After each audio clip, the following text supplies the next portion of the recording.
Hello everyone, मेडलिक doctor आकृति में आपका स्वागत है। मैं डॉक्टर आकृति गुप्ता। आज हम एक ऐसी चीज़ के बारे में बात करेंगे जो आपको सिर्फ अच्छा डॉक्टर नहीं बनाएगा बल्कि एक ग्रेट फिजिशियन बनने में हेल्प करेगा। मरीजों के साथ सहानुभूति, एम्पैथी इन पेशेंट एनकाउंटर्स। तो आपने कभी सोचा है कि कुछ डॉक्टर्स को हमेशा याद किया जाता है लेकिन कुछ डॉक्टर्स को भुला दिया जाता है। तो ऐसा क्यों होता है कि कुछ डॉक्टर को हम कभी नहीं भूल पाते, हम हमेशा उन्हें याद रखते हैं? तो इस राज को खोलने के लिए आप वीडियो में बने रहें। हम आगे आज यही सीखने वाले हैं। एम्पैथी इन पेशेंट एनकाउंटर्स आज का जो टॉपिक है या लेसन है वो एडकॉम 1.2 मॉड्यूल से इंस्पायर हुआ है। आज मैं आपको प्रॉमिस करती हूँ कि आज के वीडियो के बाद आप पेशेंट को सेम वे में नहीं इंटरेक्ट करेंगे। लेकिन पहले मैं आपसे एक बात पूछना चाहती हूँ, क्या आप कभी ऐसे डॉक्टर के पास गए हैं जिसे सच में आपको सुना, समझा और अच्छा फील कराया? कैसा लगा था आपको? आप उस फीलिंग को ध्यान रखते हुए आज का कंटेंट देखते रहिए।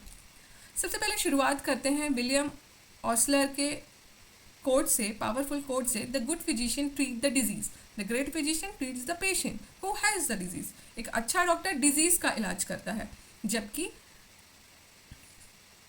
ग्रेट डॉक्टर या ग्रेट फिजिशियन उस पेशेंट का इलाज करता है जिसको डिजीज़ है। आप इसे फिर से पढ़िए। क्या आपको डिफरेंस समझ में आया? अच्छे डॉक्टर सिम्टम्स और डायग्नोसिस पर फोकस करते हैं, जबकि ग्रेट डॉक्टर्स उस सिम्टम्स के पीछे छुपे इंसान को देखते हैं। और आज हम यही सीखने वाले हैं।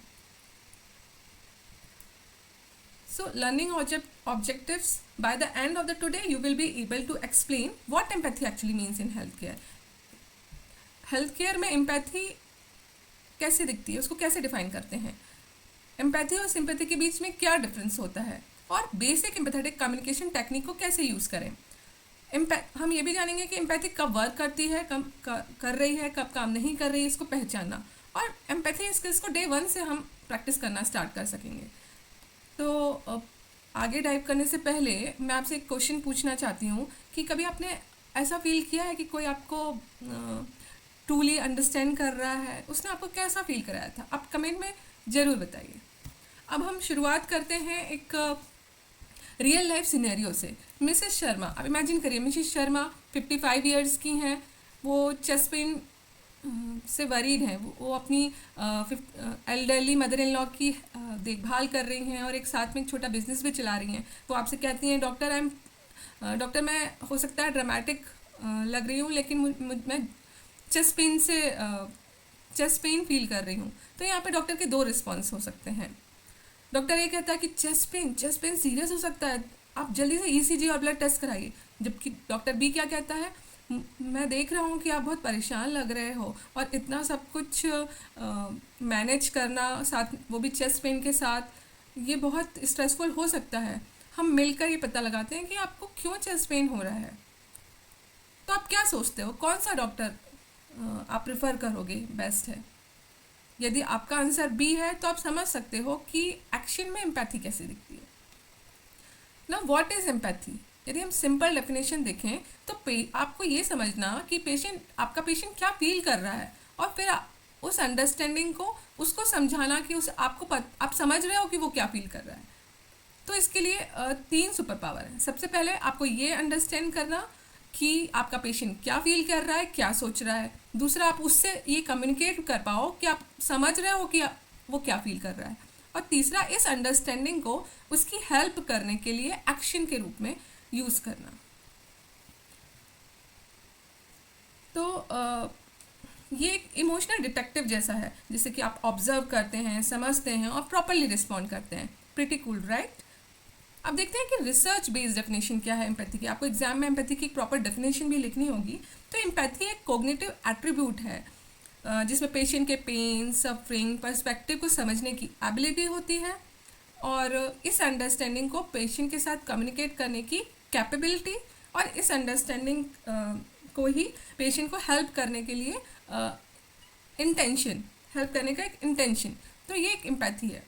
It's a cognitive attribute that involves an ability to understand the patient's pain, suffering and perspective combined with the capability to communicate this understanding and an intention to help.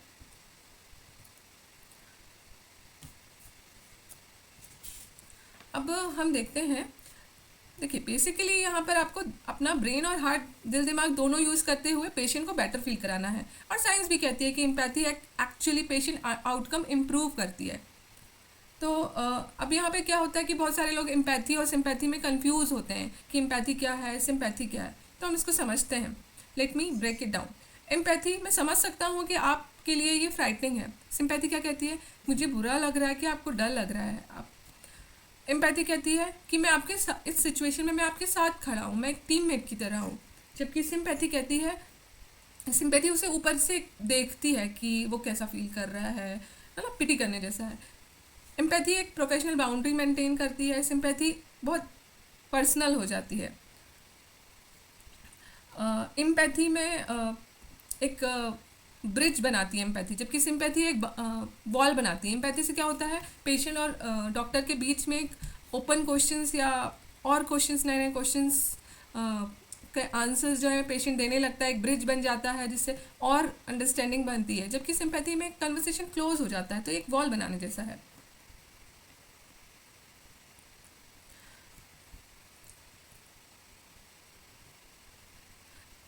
तो याद रखिए, empathy builds bridges, sympathy builds walls. अब इसे हम practice करते हैं कि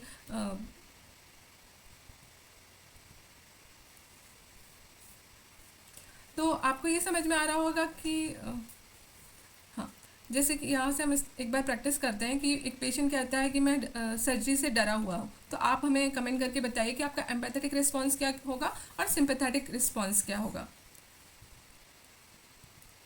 अब ये तो हमें समझ में आया कि एम्पैथी सुनने में अच्छी लग रही है, लेकिन हमें क्यों एम्पैथी यूज़ करना है पेशेंट के साथ? तो ये आपके पेशेंट और आपके दोनों के लिए अच्छा है। कैसे? फॉर योर पेशेंट आप एम्पैथी यूज़ करोगे तो वो आप पे ज़्यादा ट्रस्ट करेगा, बेटर डॉक्टर पेशेंट रिलेशनशिप बनेगी। दूसरा, वो आपको ज़्यादा से ज़्यादा सिम्टम्स बता पाएगा, बेटर डायग्नोसिस बना सकेंगे आप, और वो आपकी ट्रीटमेंट प्लान को अच्छे से फॉलो करेगा। वो जल्दी हील होगा, कम एंशियस होगा।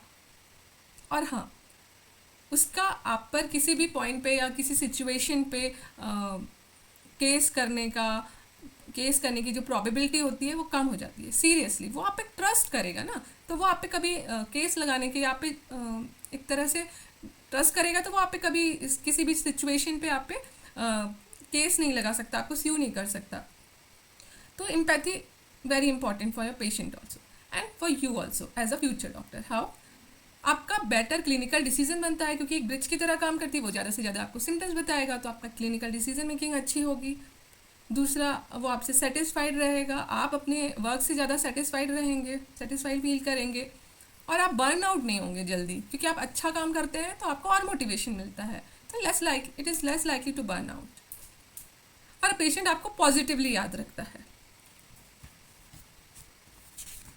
Jefferson scale of empathy study भी शो करती है कि जो एम्पैथेटिक फिजिशियन है उनका बेटर पेशेंट आउटकम होता है और हायर जॉब सेटिस्फैक्शन होता है। अब एक्चुअली मेडिसिन में 3 टाइप्स की एम्पैथी होती हैं। First is cognitive empathy. Cognitive empathy मतलब आप अपना दिमाग यूज़ करिए और समझिए। जैसे कि मैं देख सकता हूँ, उससे कहिए कि मैं देख सकता हूँ आप टेस्ट रिजल्ट को लेकर वरीड हैं। जैसे कि कैंसर का पेशेंट है तो वो अपनी रिपोर्ट को लेकर बहुत वरीड होता है, तो आप अपना दिमाग यूज़ करिए, इमोशंस मत यूज़ करिए। तो वो कोग्निटिव एम्पैथी है। आपको उसको एक तरह से ऑब्जर्व करना है। अफेक्टिव एम्पैथी, तो आपको कुछ हद तक वो फील करना है जो आपका पेशेंट फील कर रहा है, तो आपको उनकी सिचुएशन से मूव होना है, लेकिन केयरफुली, आपको बहुत ज़्यादा ओवरवेल्म नहीं हो जाना है। बिहेवियरल एम्पैथी, तो बिहेवियरल एम्पैथी अपनी अंडरस्टैंडिंग को आपको एक्शन में लेना है। तो एक्टिंग ऑन योर अंडरस्टैंडिंग, आपकी जो कम्युनिकेशन स्टाइल है उसको आपको अपनी अंडरस्टैंडिंग के अकॉर्डिंगली एडजस्ट करना है, पेशेंट को अप्रोप्रिएट कंफर्ट देना है। तो जो बेस्ट डॉक्टर्स होते हैं वो तीनों टाइप की एम्पैथी यूज़ करते हैं, अपना दिमाग भी, दिल भी, और उसको एक्शन में लेते हैं। मतलब कोग्निटिव, अफेक्टिव और बिहेवियरल एम्पैथी तीनों यूज़ करते हैं। लेकिन कोग्निटिव एम्पैथी आपका फाउंडेशन है।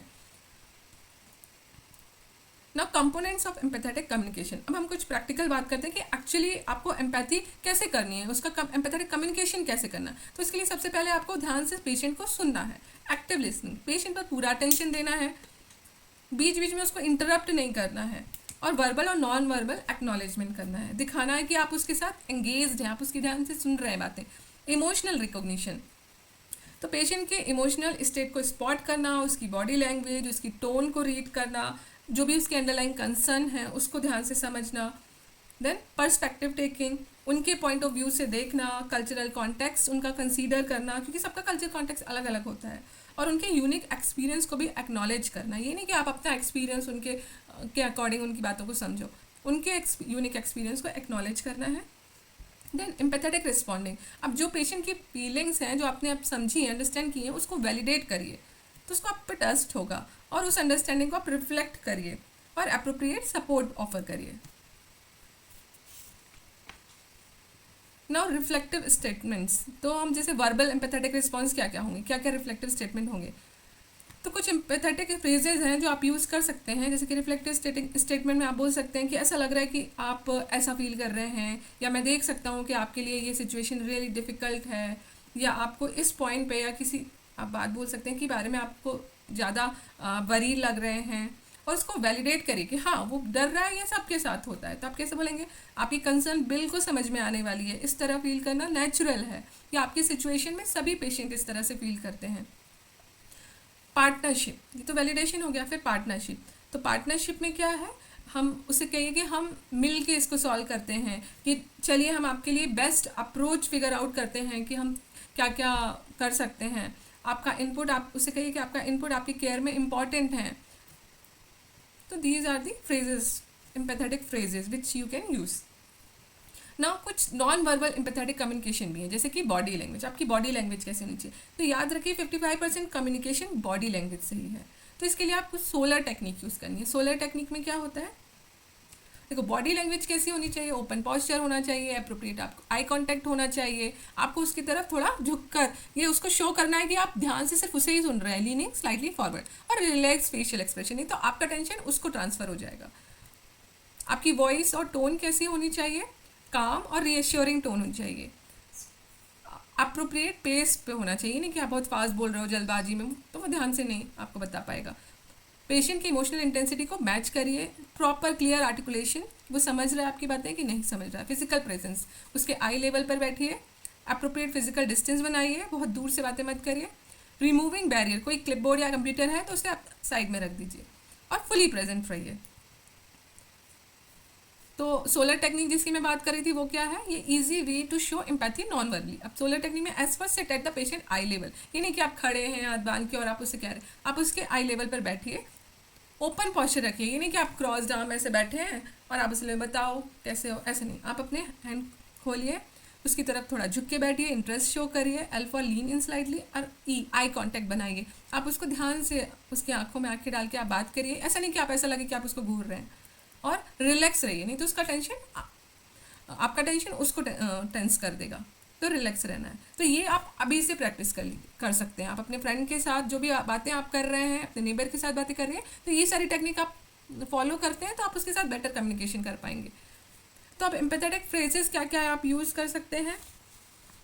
तो आपका पहला होमवर्क असाइनमेंट है कि आप किसी फ्रेंड या फैमिली मेम्बर के साथ इस सोलर प्रैक्टिस करेंगे, ठीक है, और आप देखेंगे कि आपको कितना अच्छा रिस्पॉन्स मिलता है। अब अपन देखते हैं कि कैसे आपकी कम्युनिकेशन गेम को अपग्रेड कर सकते हैं एम्पैथेटिक फ्रेजेस को यूज़ करके। तो पहले हम देखते हैं कि आप ऐसा कहिए, बजाय इसके कि आप बोलें कि डोंट वरी सब कुछ ठीक हो जाएगा, आप कहिए मैं देख सकता हूँ कि आपके लिए ये रियली कंसर्निंग है। बजाय इसके कि आप बोलें काम डाउन होना चाहिए, आपको काम डाउन होना चाहिए, आप ऐसा कहिए ये सिचुएशन रियली ओवरवेलमिंग लग रही है। आप ये कह रहे हैं कि मैं एग्जैक्टली समझता हूँ कि आप ऐसा फील करें, आप ऐसा मत कहिए, आप कहिए मुझे समझाइए कि आपके लिए ये कैसा है, कैसा फील करने जैसा है। आप यदि ऐसा कह रहे हैं इससे भी बुरा हो सकता था, तो आप ऐसा मत कहिए, आप कहिए अभी आपके लिए ये रियली डिफ़िकल्ट होगा। तो की ये है कि उनकी फीलिंग्स को वैलिडेट करिए, जैसा वो महसूस कर रहे हैं ऐसा नॉर्मल है, उन्हें वैलिडेट करिए बिफोर उन्हें फिक्स करने की कोशिश करने की। तो validate their feeling before trying to fix them. अब देखते हैं कि एम्पैथी को एक्शन में हम कैसे देखते हैं, है ना। तो इसके लिए दो रियल सिनेरियो हैं। केस वन, एक प्रिया अपनी 2 years ओल्ड सन के साथ आती है, जो उसके सन को फीवर है, रो रही है और बोल रही है I am a terrible mother, इसको मुझे पहले लेकर आना चाहिए था। तो ये अब आपके लिए है, आपको इस तरह से आपको एक सिचुएशन में रोल प्ले की तरह इसको करना है। उसको आपको डिस्कस करने कि प्रिया क्या एक्सपीरियंस कर रही है, वो अपने आप को सेल्फ ब्लेम कर रही है, उसके पीछे क्या रीज़न हो सकता है, आपको अपने दिमाग में सोचना है, आपको उसके इमोशंस और उसकी मेडिकल कंडीशंस को एड्रेस करना है, उसको वैलिडेट करना है, और आपको ये देखना है कि आपको उसकी चाइल्ड को भी ट्रीट करना है और उसकी सिचुएशन एज अ मदर भी आपको समझना है। ठीक है, तो आपका एम्पैथेटिक रिस्पॉन्स ऐसी कंडीशन में क्या होगा, आप कह सकते हैं मैं देख सकता हूँ कि आप कितनी वरीड और अपसेट हैं, पेरेंट होना इनक्रेडिबली डिफिकल्ट है और आप अपनी बेस्ट कर रही हैं, उससे अब लाना शो करता है कि आप कितनी केयर करती हैं उसकी। तो चलिए आपके बच्चे को हम मिलकर देखते हैं और उसकी कंडीशन को हम कैसे इम्प्रूव कर सकते हैं, सॉर्ट आउट करते हैं। फिर दूसरा केस है, एक मिस्टर पटेल हैं 45 ईयर्स, वो 3 घंटे से आपके ओपीडी के बाहर वेट कर रहे हैं और वो बहुत गुस्से में हैं। वो आपसे कहते हैं कि you doctor don't care about, आपको पेशेंट की कोई परवाह नहीं है, मैं इतने टाइम से आपका वेट कर रहा हूँ, मेरा टाइम वेस्ट हो गया है। तो आपका टिपिकल रिस्पॉन्स है sir please calm down, we are doing our best. लेकिन एम्पैथेटिक रिस्पॉन्स क्या बोलेगा कि मैं देख सकता हूँ कि आप वेट करते करते फ्रस्ट्रेट हो गए हैं, 3 घंटा बहुत लंबा समय होता है और आप अच्छा नहीं फील कर रहे होंगे 3 घंटे से वेट करते करते। मैं देखता हूँ कि मैं कहाँ आपकी हेल्प कर सकता हूँ, मैं कैसे आपको जल्दी बुला सकता हूँ। तो आप यहाँ पे उसके इमोशन को भी एक्नॉलेज करोगे कि हाँ 3 घंटे से आप हेल्प कर मतलब वेट कर रहे हो, तो आप फ्रस्ट्रेट हो ही गए होगे। आप वैलिडेट कर रहे हो कि आपकी 3 घंटे से वेट करने में आपको अच्छा नहीं फील हो रहा होगा, आप उसके एक्सपीरियंस को वैलिडेट कर रहे हो, आप उसके सॉल्यूशन को भी फोकस कर रहे हो कि हाँ मैं देखता हूँ कि मैं आपके लिए क्या कर सकता हूँ, मैं कैसे आपका जल्दी बुला सकता हूँ या कैसे पेशेंट को सॉर्ट आउट कर सकता हूँ, जिसको इमरजेंसी उसको पहले बुला लूँ। इस तरह से सॉल्यूशन को भी आप फोकस कर रहे हैं। तो ये एम्पैथेटिक फेज था। अब कुछ बैरियर्स भी आ सकते हैं। हमेशा एम्पैथेटिक बोलना इतना आसान नहीं है, हमें पता है कि ये चैलेंजिंग सिचुएशंस भी आती हैं, जैसे कि बहुत एग्रेसिव या रूड पेशेंट्स आ रहे हैं, कई बार ऐसी सैड पेशेंट बहुत सैड होता है, ट्रोमेटिक केस होता है, उनसे कैसे बातें करनी है। कुछ पेशेंट्स होते हैं जो आपके ट्रीटमेंट आपने लिख दिया वो फॉलो ही नहीं कर रहे हैं। कल्चरल और लैंग्वेज बैरियर भी आता है कि आप पेशेंट को समझा ही नहीं पा रहे हो उसकी लैंग्वेज में, एक लैंग्वेज बैरियर है, कल्चरल बैरियर है, उनके कल्चर में अलग तरह से ट्रीट होती हैं चीज़ें, या आप बहुत टायर्ड और स्ट्रेस में हैं। तो ऐसे कंडीशन में एम्पैथेटिक फ्रेजेस यूज़ करना या एम्पैथी शो करना बहुत डिफ़िकल्ट हो जाता है।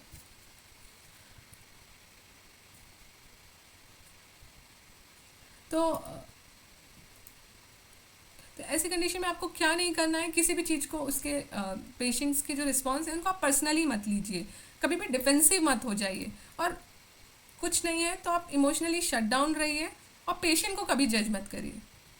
आपको क्या करना है, आपको ध्यान रखना है कि वो थोड़ा डरा हुआ है, पेन में भी है, आप प्रोफेशनल रहना है लेकिन वार्म रहना है, और आप नहीं, आपको सिचुएशन आप नहीं हो रही है प्रॉपरली, यदि नहीं सॉल्व हो रही है, आप हेल्प के लिए आप किसी को बुला सकते हो, अपने कलीग को बुला सकते हो, गार्ड को बुला सकते हो, अपने सीनियर को बुला सकते हो, और अपना ध्यान हमेशा रखना है आपको। तो ध्यान रखिए, different cultures express pain differently. हमेशा एक ही चीज़ें नहीं फॉलो होंगी कि आप एम्पैथी में ऐसे बोलना है तो आपको ऐसे ही बोलना है। आपको ध्यान रखना है कि डिफरेंट कल्चर में जैसे कुछ पेन है, कुछ कल्चर ऐसा होता है कि वहाँ पे मैन जो है वो अपना पेन नहीं बताते, उनके लिए यदि वो पेन शो कर रहे हैं तो वीकनेस माना जाता है। तो उसको ध्यान रखना है कि वो उसने पेन नहीं बताया तो पेन नहीं होगा, नहीं, आपको ऑब्जर्व करना है उस कितने पेन में है वो। तो क्योंकि कल्चर का भी इफेक्ट आता है उसकी पेशेंट के आंसरिंग में या रिस्पॉन्स करने में। आई कांटेक्ट, अब जैसे ये कहा कि एम्पैथी में आपको आई कांटेक्ट से बात करना है, लेकिन ये हमेशा नहीं होगा, ये नॉर्म वेरी करेगा, क्योंकि जैसे वेस्टर्न कंट्रीज़ हैं वहाँ पे आई कांटेक्ट करना एक अटेंशन देना है, लेकिन इंडियन कल्चर में देखिए कई बार आई कांटेक्ट करना डिसरिस्पेक्ट भी हो जाता है। तो आपको ध्यान रखना है कि आपका पेशेंट और उसकी कंडीशन किस कॉन्टेक्ट में आप बात कर रहे हो समझना। फैमिली इन्वॉल्वमेंट, एक्सपेक्टेशन डिफर करती है, कुछ लोगों में वो ट्रीटमेंट डिसाइड उनकी फैमिली के जो बड़े होते हैं वही करते हैं, कुछ में वो पर्सनल डिसीजन लेते हैं। तो ये ध्यान रखना है, यदि वो कह रहा है वो घर जाके बताएगा तो आप उसकी कंडीशन को एक्नॉलेज करिए कि हाँ आप घर जाइए, डिसाइड कर लीजिए, अपने फैमिली मेम्बर से पूछ लीजिए, फिर इसको बताइए कि क्या ट्रीटमेंट होना चाहिए। Religious belief affect health care decision, तो कुछ रिलीजियस बिलीव्स भी होते हैं, जैसे कि इन सम कल्चर डायरेक्ट, ये तो मैंने आपको बता ही दिया। और ऐसी कंडीशन में आप यदि नहीं समझ आ रहा तो आप उससे पूछ लीजिए कि जिस तरीके से मैं आपसे बात कर रहा हूँ या कम्युनिकेट कर रहा है आप कंफर्टेबल तो फील कर रहे हैं ना, तो आप वो आपको बताए, मतलब आपको रिस्पॉन्स करेगा उस हिसाब से, या कंफर्टेबल हो जाएगा आपसे ऐसा पूछने की वजह से। तो कुछ डेली अपनी एम्पैथी स्किल्स को बिल्ड करने के लिए कुछ डेली प्रैक्टिसेस भी हैं, जैसे कि आपको एक्टिवली लिसन करना है पहले पेशेंट को, अपना फ़ोन साइड में रख दीजिए, आई कांटेक्ट बनाइए, अपना ध्यान पूरा ध्यान उसे दीजिए, उसके इमोशंस को ऑब्जर्व करिए, उसके फेशियल एक्सप्रेशन को नोटिस करिए, बॉडी लैंग्वेज को नोटिस करिए। कई बार पेशेंट बोलते कुछ हैं लेकिन उनके एक्सप्रेशन से शो कुछ और होता है, तो आपको सब कुछ ऑब्जर्व करना है। उनसे ओपन क्वेश्चन पूछिए रिलेटेड, जैसे कि टेल मी मोर अबाउट, कुछ और बताइए कि abouts that like for you, मतलब उनसे और ओपन क्वेश्चन करके आपको उनको और कंफर्टेबल करना है। उनकी फीलिंग रिफ्लेक्ट करिए, feeling it sounds like you are feeling this, जैसे भी उनको एक्नॉलेज करिए, वैलिडेट करिए उनकी फीलिंग्स को। उनसे कहिए कि हाँ ऐसी कंडीशन में सारे पेशेंट्स ऐसा ही फील करते हैं, आपका ऐसा सोचना वाजिब है। तो ये 5 पॉइंट्स हैं, ये आज के उस लेक्चर में आपको ध्यान रखना है। एम्पैथी लर्नेबल है, you can get better at this with practice. जितना ज़्यादा आप पेशेंट से बात करेंगे, उनको कंफर्टेबल करेंगे, आप और मोटिवेटेड होते रहेंगे और सीखेंगे आप एम्पैथी शो करना।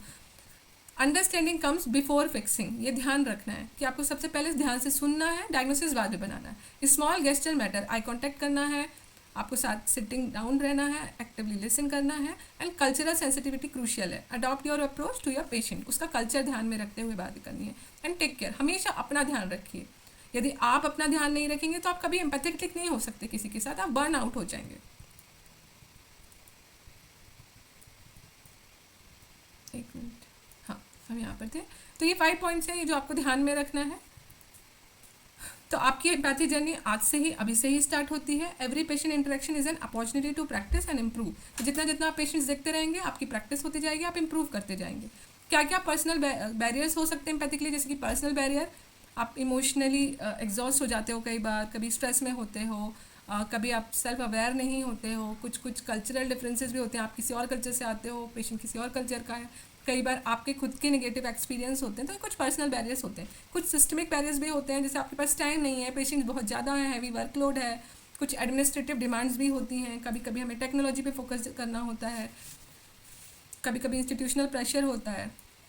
पेशेंट रिलेटेड बैरियर्स भी हो सकते हैं, जैसे कि एकदम एग्रेसिव पेशेंट आ गया है, कुछ कम्युनिकेशन बैरियर है, मेंटल हेल्थ इश्यूज़ हैं, कल्चरल मिसअंडरस्टैंडिंग है।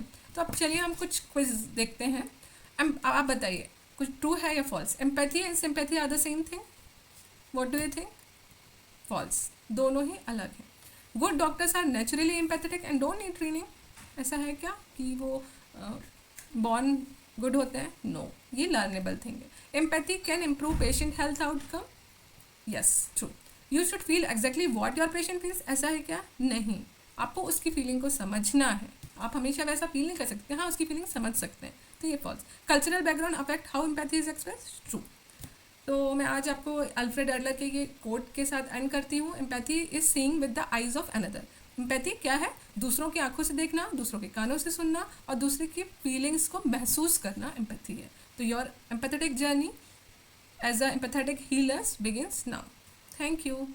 यदि आपको आज इस वीडियो से एम्पैथी को समझने में हेल्प मिली है तो प्लीज़ इस वीडियो को लाइक और सब्सक्राइब जरूर करिए। इसी तरह के मेडिकल स्टूडेंट्स के लिए कंटेंट आपको मिलते रहेंगे। Thank you.